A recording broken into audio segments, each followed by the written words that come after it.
بسم الله الرحمن الرحيم. الحمد لله رب العالمين، وأشهد أن لا إله إلا الله وحده لا شريك له، وأشهد أن نبينا محمدًا عبده ورسوله صلى الله عليه وعلى آله وأصحابه وسلم تسليمًا كثيرًا إلى يوم الدين. أما بعد، أيها الأخوة والأخوات، السلام عليكم ورحمة الله وبركاته. نعيش في هذه المدة من الزمن معكم مع آية من كتاب الله. هذه الآية من عجائب القرآن. هذه الآية شملت منهج كامل للحياة، وفيها 5 محاور سأتعرض لها على وجه سريع، وفيها 21 مسألة.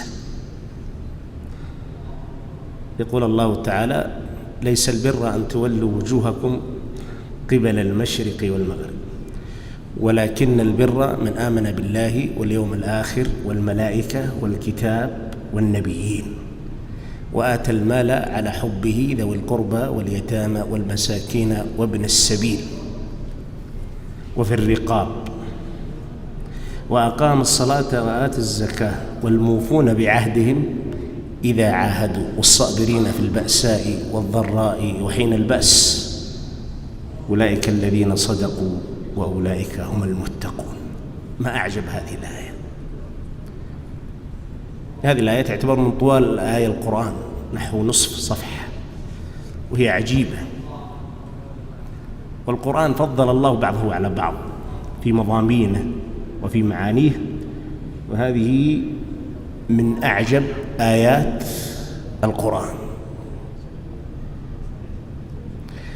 المسألة الأولى في هذه الآية تصحيح مفهوم: ليس البر أن تولوا وجوهكم قبل المشرق والمغرب. ليس البر أن تكون قبلتكم شرقية أو غربية، وليس البر محصور في الصلاة، ولكن استدراك وتصحيح. ولكن البر من آمن بالله واليوم الآخر والملائكة والكتاب والنبيين. هذه أصول الإيمان، أعظم شيء أصول الإيمان. ذكر هنا 5 من أصول الإيمان، وأدخل الأصل السادس اللي هو الإيمان بالقضاء والقدر تحت محور من المحاور، محور الأخلاق. إذن هذه الأصول 5 العظيمة الذي بعث الأنبياء والمرسلين على تثبيت هذه الأصول العظيمة. ولو أردنا أن نستطرد فيها الحديث سيطول، ولكنكم تعرفون الإيمان بالله والملائكة والكتاب والنبيين، فنقررها كما جاء عن الله وعن رسوله صلى الله عليه وسلم. والإيمان دائما إذا تكلم عليه القرآن يقصد به الغيبيات، اليوم بالله واليوم الآخر والملائكة والكتاب والنبيين. هذه ما رأيناها، ولكن نؤمن بها أنها منزلة، ما كان منزل من عند الله كالكتب منزل، والأنبياء بعثهم الله لإرشاد الخلق ودلالتهم على الله. ونؤمن بالله بآياته الدالة عليه، ونؤمن باليوم الآخر، ونؤمن بالقضاء والقدر خيره وشره من الله تعالى. لأن هذا المحور الأول العظيم في هذه الآية. المحور الثاني يتكلم عن قضية الحياة تدور عليها، وهي المال. شوف حركة الناس اللي تراها في الأسواق وفي المدن وفي القرى، كلها تدور حول المال. المال عصب الحياة، والمال يعين على الدين وعلى الدنيا.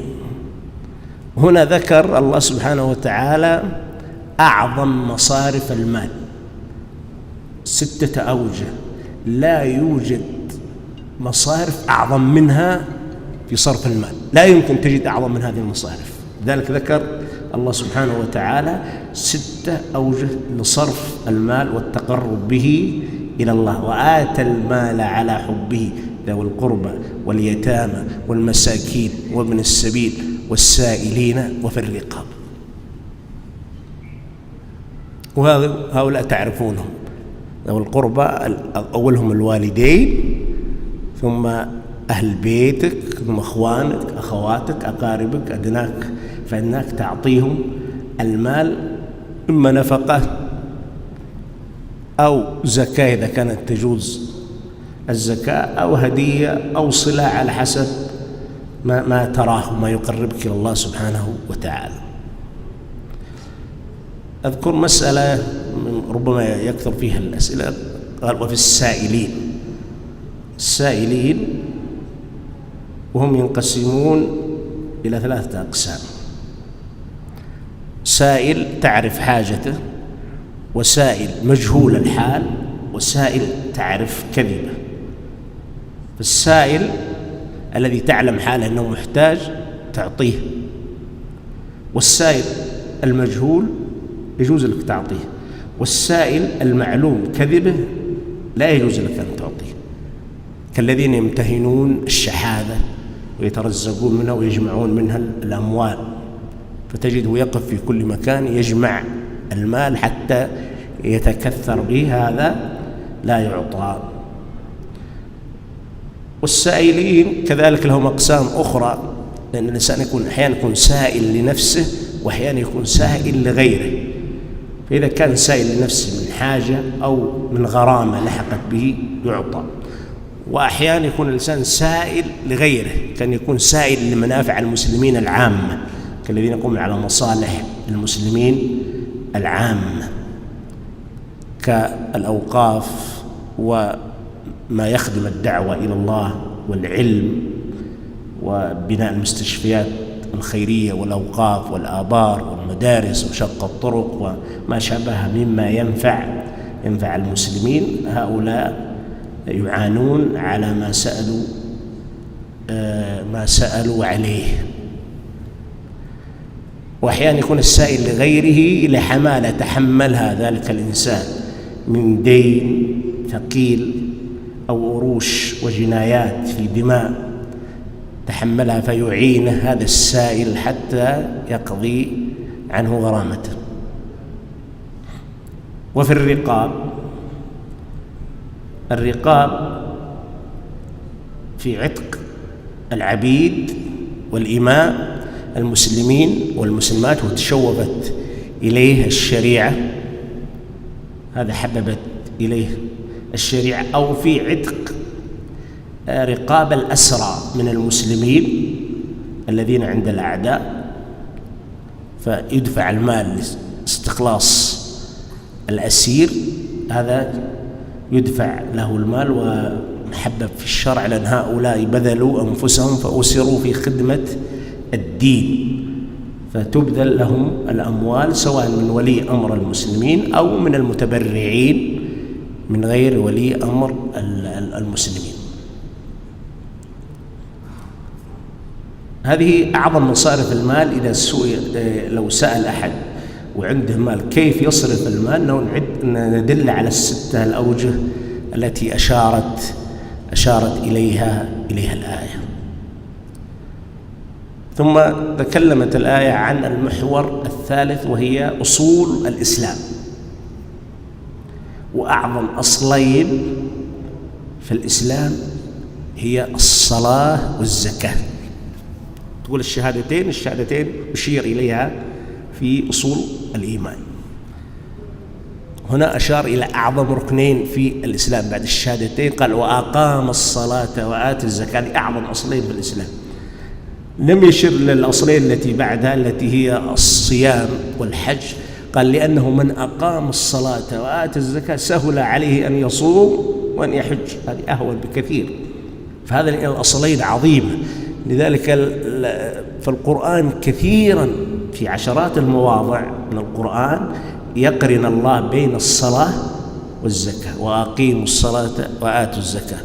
وما أمروا إلا ليعبدوا الله مخلصين له الدين حنفاء ويقيموا الصلاة ويؤتوا الزكاة وذلك دين القيم. كان أصلين عظيمة إذا أقامها الإنسان أقام أركان الإسلام، والإسلام هو الواجهة العريضة لحياة المسلم.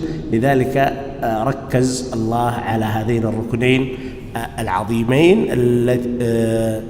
اللذين نحن بحاجة إلى التأكيد عليهما: إقام الصلاة وإيتاء الزكاة، ونتواصى على هذا الأمر حتى نحقق أركان الإسلام.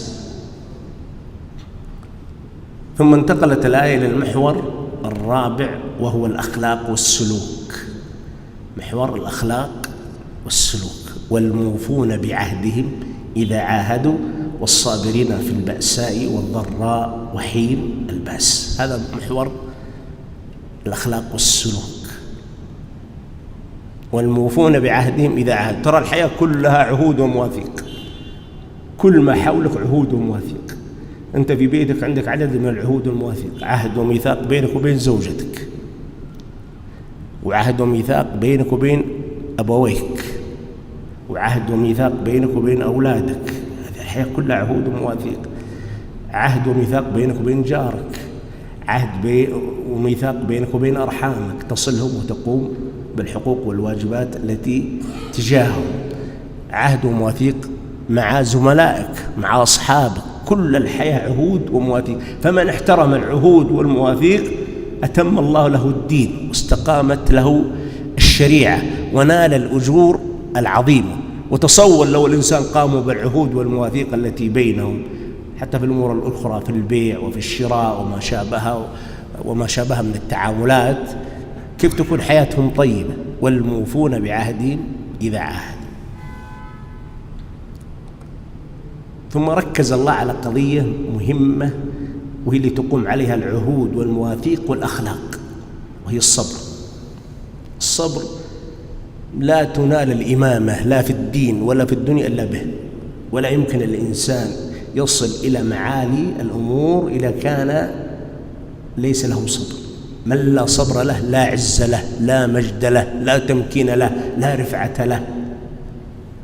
ولذلك هنا أشار إلى أعظم الأحوال التي يكون فيها الصبر. ذكر أعلى الأحوال التي يكون فيها الصبر حتى يكون دليل على أدناها. وأعلى ما يكون الصبر وأعظم ما يكون الصبر في 3 أحوال: والصابرين في البأساء، وهو الفقر الشديد. الفقر الشديد، الإنسان ترى الفقر هذا عدو للإنسان. لما يكون الإنسان جائع عاري، عنده خلل في طعامه، في شرابه، في لباسه، في سكنه، في مركبه، في كل أحواله، أضر به الفقر وأكل وجهه وأكل حياته وأحرجه كثيرا، فيصبر على هذا الفقر. هذا أجرها عظيم، أجرها عظيم. يصبر، لا يسرق ولا ينهب ولا يظلم ولا يغش ولا يقدر، ويصبر على مضض الفقر. هذا الشيء عظيم. ولذلك الفقراء يسبقون الأغنياء إلى الجنة ب500 عام للشدة التي أصابتهم في الحياة الدنيا. والصابرين في البأساء والضراء. الضراء في البدن، الأمراض والأسقام التي تصيب الإنسان. تصور إنسان مقعد من 50 سنة ما يحرك أطراف الأربعة، كم هو صبره؟ تصور إنسان فاقد السمع، فاقد البصر، فاقد الشهية، فاقد التحكم في الإخراج، يغسل كلى من 30 سنة، ضغط وسكر من 30 سنة، أمراض مزمنة، أحيانا لا ينام الليل من الأمراض والأوجاع. كم له من الأجر؟ أهل البلاء لما يرون الناس يوم القيامة منازلهم يتمنون في الدنيا لو قرضوا بالمقاريض، مما يرون من الجزاء العظيم للإنسان الذي أصابته الضراء في بدنه فصبر. ذلك الإنسان إذا أصيب في هذه الدنيا بشيء من الأمراض والأسقام يحتسب، ترى أجرها عظيم. وربما هذا المرض الذي أصابك المزمن كالضغط أو السكري أو مرض القلب أو بعض الأمراض غسيل الكلى وما شابه من الأمراض الصعبة، إنه رفعة لك عند الله سبحانه وتعالى، والحياة قريب وتنقشع وتزول. الصابرين في البأساء والضراء، الموطن الثالث الذي يكون الصبر فيه عظيم حين لقاء العدو وحين البأس، المنازلة، القتال، نصرة الدين ونصرة الحق، لأن هذا في حفظ بيضة المسلمين وإقامة شعائر الإسلام. إذا لم يكن للإسلام أبطال يذودون عنه ويحمون بيضة الإسلام ويحمون الدين ويحمون الأعراض ويحمون الدماء والمقدرات للأمة، ولا الأمة تكون نهبة للأعداء. لذلك الصبر في هذا الموطن عظيم، وأجر الصابر في هذا الموطن عظيم، لعظيم المكان الذي يقف فيه أن يذود عن الإسلام والمسلمين ويقدم نفسه لله قربة ليدافع عن الإسلام والمسلمين. والصابرين في البأساء والضراء وحين البأس. المحور الخامس النتيجة. هذا القرآن عظيم، أعطاك المحاور ثم أعطاك خط المثل. أولئك الذين صدقوا وأولئك هم المتقون. يعني إذا جمع الله الصدق والتقوى فهذا أصحاب الفردوس الأعلى من الجنة. يا أيها الذين آمنوا اتقوا الله وكونوا مع الصادقين، يصلون إلى درجة الصديقين. فأولئك مع الذين أنعم الله عليهم من النبيين والصديقين. يصل الإنسان لمنزلة الصديقين إذا حقق هذه المضامين التي في هذه الآية، يصل إلى درجة الصديقين الذين هم أعلى درجات الأمة بعد الأنبياء والمرسلين عليهم الصلاة والسلام. أولئك الذين صدقوا وأولئك هم المتقون. إذن هذه في الجملة تعريض على محاور هذه الآية وأبرز المضامين التي فيها، وفيها لفت عظيم لعظيم هذا القرآن، كيف أن في آية واحدة يرسم لك منهج حياة كامل. هذه الآية لو أراد العلماء يؤلفون فيها عشرات المجلدات تؤلف فيها، بحر واسع للأخذ والعطاء والتأليف فيها. وهذا يدل على إعجاز هذا القرآن وعلى عظمته وعلى هدايته وعلى وضوحه وعلى أنه يطير بالقلوب إلى الله سبحانه وتعالى ويرسم المنهج للفلاح والصلاح في الحياة الدنيا والآخرة. اللهم فقهنا في الدين وعلمنا التأويل وجعلنا هداة مهتدين، واغفر لنا ولآبائنا وأمهاتنا وأزواجنا وذرياتنا والمسلمين، ومتعنا بالقرآن وارفعنا بالقرآن، وعالج أمراضنا وأسقامنا بالقرآن يا ذا الجلال والإكرام يا حي يا قيوم. ربنا آتنا في الدنيا حسنة وفي الآخرة حسنة وقنا عذاب النار. وصلى الله وسلم على نبينا محمد، والسلام عليكم ورحمة الله وبركاته. جمعية الدعوة والإرشاد وتوعية الجاليات بأبها، بالدعوة نحيا.